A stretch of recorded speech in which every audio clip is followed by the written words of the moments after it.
नमस्कार दोस्तों, स्वागत है आप सभी का एक बार फिर से। जी हां, आपको बता दें कि लॉकडाउन से जुड़ी हुई कुछ बेहद और अहम खबरें निकल कर आ रही हैं। जानेंगे एक एक करके विस्तार से, लेकिन इससे पहले अगर आप भी चाहते हैं कि पूरी दुनिया में फैले महामारी और साथ ही साथ आपकी परेशानी भी जल्द से जल्द खत्म हो, तो इस वीडियो को अंत तक जरूर देखिएगा। और अगर आपने अभी तक इस चैनल को सब्सक्राइब नहीं किया है तो सब्सक्राइब जरूर कर लें और वीडियो को लाइक और शेयर भी जरूर कर दें।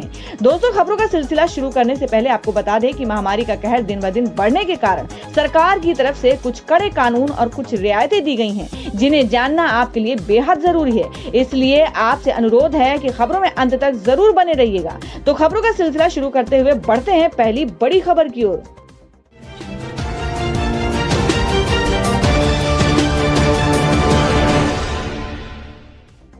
तो दोस्तों, पहली बड़ी खबर बता दें कि तेजस्वी ने नीतीश सरकार पर लगाया घोटाले का आरोप। कहा, मजदूर के नाम पर बिहार में अधिकारी कर रहे हैं फर्जीवाड़ा।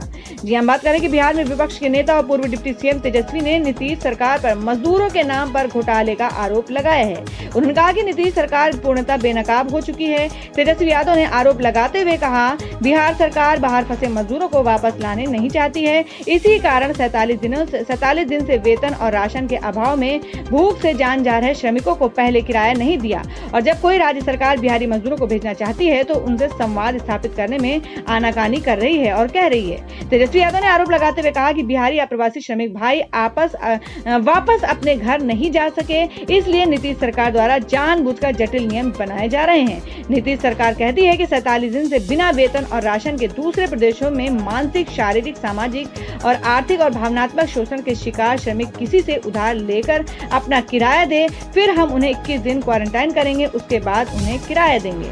नई खबर निकल कर आ रही है कि पूरे देश में जल्द चलने वाली है ट्रेनें, आज से शुरू हो जाएंगी बुकिंग। जाने पूरी डिटेल। जी हम बात करें कि 25 मई से देशव्यापी लॉकडाउन के चलते थमे यात्री ट्रेनों के पहिए अब चलने को तैयार हैं। सरकार ने सीमित रूटों पर ट्रेन सेवाएं शुरू करने का फैसला किया है। मंगलवार को नई दिल्ली से राजधानी एक्सप्रेस के 15 रूट पर एसी स्पेशल ट्रेन चलाई जाएंगी और 500 किलोमीटर के दायरे वाले शहरों को जोड़ने वाली वंदे मातरम, तेजस शताब्दी और जन शताब्दी की शुरुआत अगले चरण में होगी। आपको बता दें कि मंगलवार से चलने वाली स्पेशल ट्रेनों के लिए सोमवार शाम 4 बजे से टिकट बुकिंग शुरू होगी और टिकट ऑनलाइन ही लेना होगा। रेलवे के मुताबिक 15 रूटों पर कुल 30 ट्रेनें चलाई जाएंगी, यानी कुल 15 जोड़ी ट्रेनों का संचालन होगा। और नई दिल्ली से छूटने के बाद ये ट्रेनें कुछ प्रमुख स्टेशनों पर ही रुकेंगी। रास्ते में खाने पीने का कोई सामान उपलब्ध नहीं कराया जाएगा। सरकार शताब्दी जैसी एक्सप्रेस ट्रेनों को चलाने पर भी विचार कर रही है और इसके लिए 1 मई से शुरू की गई श्रमिक स्पेशल ट्रेनों के संचालन के अनुभवों की लगातार समीक्षा की जा रही है और शारीरिक दूरी बनाए रखने और यात्रियों के व्यवहार का भी अध्ययन किया जा रहा है। श्रमिक स्पेशल ट्रेनों में फिलहाल औसतन 1000 सवारियां बैठाई जा रही हैं। इसकी खामियां को दुरुस्त करके ही शताब्दी जैसी ट्रेनों के संचालन पर विचार शुरू किया गया है। इनमें 1200 सवारियां आराम से बैठ सकती हैं। और अब अगली बड़ी खबर में आपको बता दें कि उद्धव ठाकरे के सीएम बने रहने का रास्ता साफ, कांग्रेस नहीं उतारेगी दूसरा उम्मीदवार। जी हम बात करें कि महाराष्ट्र के मुख्यमंत्री उद्धव ठाकरे के विधान परिषद सदस्य एमएलसी बनने का रास्ता साफ हो गया है। महाराष्ट्र कांग्रेस अध्यक्ष बाला साहब थोराट ने कहा कि महाराष्ट्र के मुख्यमंत्री उद्धव ठाकरे निर्विरोध विधान परिषद सदस्य एमएलसी बनने वाले हैं, क्योंकि कांग्रेस अपना एक उम्मीदवार हटाएगी। दरअसल इससे पहले कांग्रेस की ओर से राजेश राठौड़ और राजकिशोर मोदी के नामों की घोषणा बतौर उम्मीदवार की गई है। इससे सत्ताधारी महाविकास अघाड़ी के आपसी समीकरण बिगड़ गए हैं। आपको बता दें, बाद में कांग्रेस ने उम्मीदवार का नाम वापस लेने का ऐलान किया है। राज्य में 21 मई को विधानसभा परिषद के चुनाव होने हैं। गौरतलब है कि उद्धव ठाकरे को मुख्यमंत्री पद पर बने रहने के लिए मई महीने के भीतर विधान परिषद का सदस्य बनना जरूरी हो गया था, वरना उन्हें अपने पद से इस्तीफा देना पड़ता। और अब अगली बड़ी खबर में आपको बता दें, प्रधानमंत्री मोदी सोमवार यानी आज फिर करेंगे मुख्यमंत्री से बात। 5वीं बार वीडियो कॉन्फ्रेंसिंग के जरिए होगा मंथन। जी आपको बता दें कि ये चाइनीज महामारी के कारण लागू लॉकडाउन से चरणबद्ध तरीके से बाहर निकलने के लिए किए गए उपायों के बीच प्रधानमंत्री नरेंद्र मोदी सोमवार को एक बार फिर से मुख्यमंत्री के साथ वीडियो कॉन्फ्रेंसिंग के जरिए संवाद करेंगे। इसमें आर्थिक गतिविधियों को बढ़ावा देने पर फोकस किया जा सकता है। मालूम हो कि महामारी शुरू होने के बाद प्रधानमंत्री मोदी 5वीं बार मुख्यमंत्री के साथ साथ संवाद करने जा रहे हैं। प्रधानमंत्री कार्यालय पीएमओ ने बताया कि ये वीडियो कॉन्फ्रेंस सोमवार को दोपहर बाद 3 बजे शुरू होगी। सरकारी सूत्रों के अनुसार बैठक में आर्थिक गतिविधियों को बढ़ावा देना तथा कोरोना का ज्यादा मामले वाले रेड जोन को ऑरेंज या ग्रीन जोन में बदलने के लिए प्रयासों पर भी चर्चा होगी। मालूम हो कि इससे पहले जब प्रधानमंत्री ने 27 अप्रैल को मुख्यमंत्री के साथ बैठक की थी, तब देश भर में चाइनीज वायरस के मामले 28,000 से कुछ ही ज्यादा थे, लेकिन अब ये आंकड़ा करीब 63,000 तक पहुंच गया है। तो दोस्तों, आप लोगों को क्या लगता है, जिस तरह से देश में ये आंकड़े बढ़ते ही जा रहे हैं, तो उस पर आपको क्या लगता है कि प्रधानमंत्री किस तरीके का डिसीजन ले सकते हैं? आप अपना सुझाव कमेंट बॉक्स में जरूर दें। बढ़ते अगली खबर की ओर। और अब अगली खबर में आपको बता दें, प्रवासियों का किराया मुख्यमंत्री कोष से देगी महाराष्ट्र सरकार। जी हां, आपको बता दें कि महाराष्ट्र सरकार से अन्य राज्यों को जाने वाले या अन्य राज्यों से महाराष्ट्र लौटने वाले प्रवासियों का किराया महाराष्ट्र सरकार मुख्यमंत्री सहायता कोष से भरेगी। और ये महत्वपूर्ण घोषणा रविवार देर शाम राज्य सरकार की ओर से की गई है। और माना जा रहा है कि उद्धव सरकार ने ये फैसला मुंबई महानगर से गाँव जाने वाले प्रवासियों का रेला देखने के बाद किया है। प्रवासियों में अपने गांव जाने की बेचैनी शनिवार से प्रवासी विशेष ट्रेनों में तेजी आने के बावजूद देखी जा रही है। प्रवासियों से बात करने पर पता चलता है कि अब उन्हें भूख के साथ साथ मुंबई में चाइनीज वायरस से जान जाने का भय भी सताने लगा है। इसलिए वे ट्रेन का इंतजार करने के बजाय पैदल या किसी अन्य साधन से उत्तर प्रदेश और बिहार की ओर रवाना होने लगे हैं। लाखों की संख्या में निकल चुके ऐसे प्रवासियों के रेले मुंबई गुजरात व मुंबई नासिक हाईवे पर देखे जा सकते हैं। शनिवार को मुंबई और ठाणे से 4 श्रमिक विशेष ट्रेनें रवाना हुई थी। रविवार को अब तक महाराष्ट्र में 9 ट्रेनें रवाना हो चुकी हैं। इसके अलावा रविवार को रेल विभाग देश भर में चुनिंदा मार्गों पर 15 जोड़े ट्रेनें चलाने की घोषणा कर चुका है। इसके बावजूद प्रवासियों के मन में ट्रेनों से गांव पहुंचने का भरोसा कायम नहीं हो पा रहा है, क्योंकि मुंबई, ठाणे, सूरत व अहमदाबाद जैसे श्रमिक बहुल स्थानों पर प्रवासियों का डाटा इकट्ठा करने की व्यवस्था ही पारदर्शी नहीं हो पा रही है। और अब अगली खबर में आपको बता दें कि घूमने लगे उद्योगों के पहिए, कई कंपनियों में काम शुरू हुआ है। मजदूरों को रोकने में जुटे हैं कारोबारी। जी हम बात कर रहे हैं कि चाइनीज वायरस के चलते बेशक देश में लॉकडाउन 3 शुरू हो गया हो, लेकिन कुछ नियम और शर्तों के साथ उद्योगों के पहिए भी घूमने शुरू हो गए हैं। और यही कारण है कि कारोबारी सरकार से मजदूरों को वापस न भेजने की मांग कर रही है। इसी कड़ी में दिल्ली में रह रहे कुछ मजदूरों ने कहा कि गाँव जाकर काम नहीं मिलेगा तो वहाँ जाकर भी क्या करेंगे। उम्मीद है जल्द हालात सुधरेंगे और काम मिलने लगेगा। दिल्ली के औद्योगिक क्षेत्र में आज से कई जगहों पर काम शुरू होगा। इससे उम्मीद जगह है और यहाँ रह रहे मजदूरों को काम मिलने लगा है और आर्थिक व्यवस्था पटरी पर लौटने लगी है। वहीं रैन बसेरे में रह रहे तमाम लोगों ने कहा कि गांव जाकर क्या करेंगे, वहाँ रोजगार तो मिलेगा नहीं, जबकि यहाँ खाना और रहने की जगह दोनों है। हमें उम्मीद है कि जल्द हालात सुधरेंगे और काम मिल जाएगा। तो दोस्तों, खबरों में आगे बढ़ने से पहले जान लेते हैं आज के माइंड क्विज के सवाल को। आज का सवाल है, आपको बताना है कि उत्तर प्रदेश के राज्यपाल का क्या नाम है। इसका जवाब आपको वीडियो के नीचे कमेंट बॉक्स में देना है और सही जवाब देने वाले को रैंडमली सिलेक्ट किया जाएगा और वो जीत सकते एक बम्पर पुरस्कार। बढ़ते हैं अगली बड़ी खबर की ओर।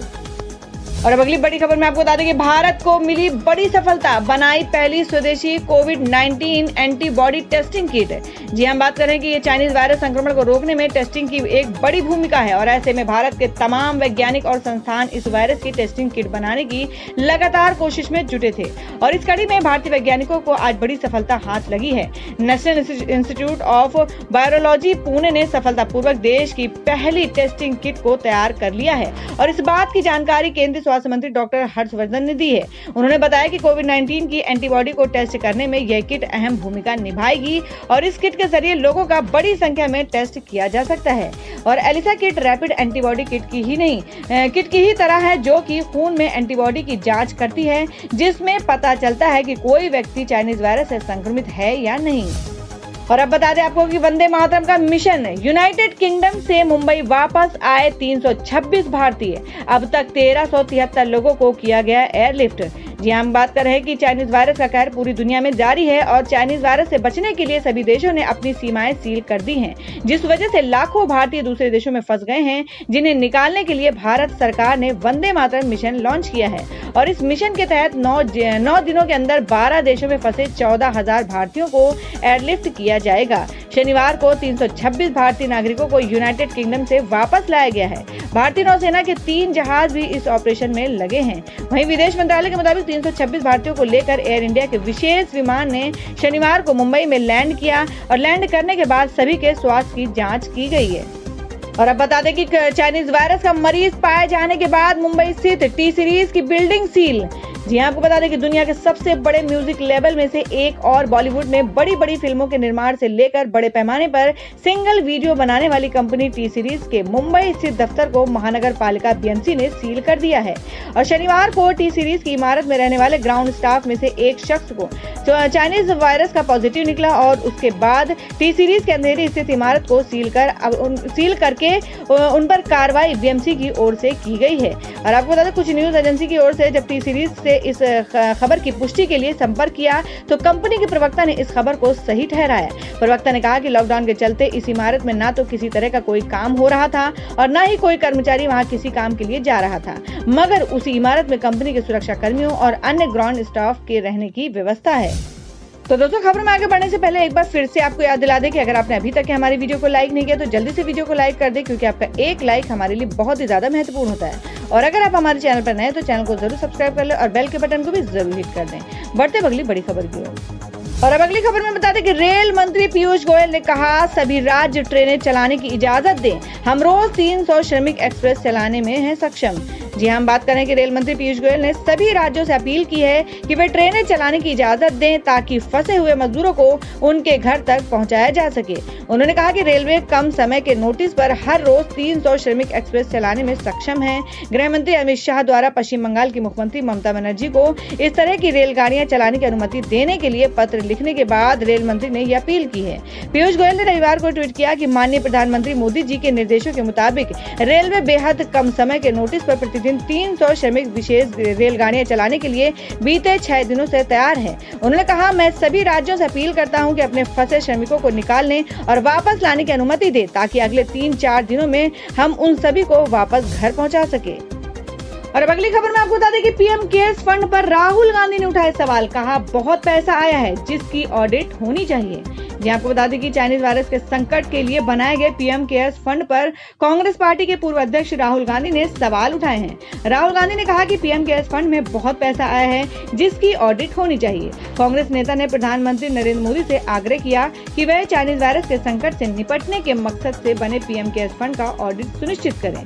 राहुल गांधी ने ट्वीट किया, पीएम केयर्स फंड को सार्वजनिक क्षेत्र के उपक्रमों और रेलवे जैसे बड़े सरकारी उपक्रमों से काफी पैसा मिला है। ये महत्वपूर्ण है कि प्रधानमंत्री सुनिश्चित करें कि इस फंड का ऑडिट हो और पैसे लेने और खर्च करने का रिकॉर्ड जनता के समक्ष उपलब्ध हो। कांग्रेस नेता ने शुक्रवार को वीडियो लिंक के माध्यम से संवाददाताओं से बातचीत के दौरान भी कहा था कि पीएम केयर्स फंड का ऑडिट होना चाहिए।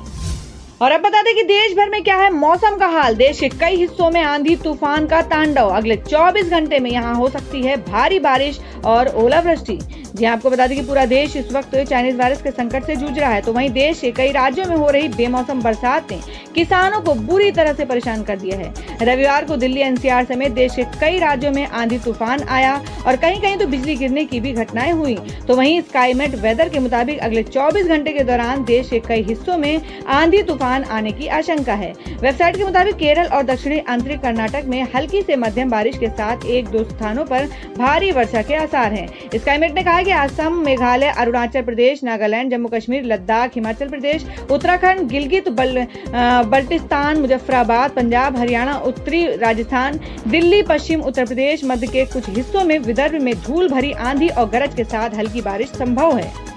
तो दोस्तों, ये थी अब तक की सभी बड़ी खबरों की अपडेट से टुडे ब्रेकिंग न्यूज और लेटेस्ट खबरों को देखने के लिए हमारे चैनल ऑसम ज्ञान हिंदी न्यूज चैनल से जुड़े रहिए और हमारे वीडियो को लाइक शेयर जरूर कर दें अपने दोस्तों और रिलेटिव्स के साथ। तो दोस्तों, फिर मिलेंगे काम की खबरों और सरकारी योजनाओं की एक और नई वीडियो के साथ। तब तक के लिए धन्यवाद दोस्तों।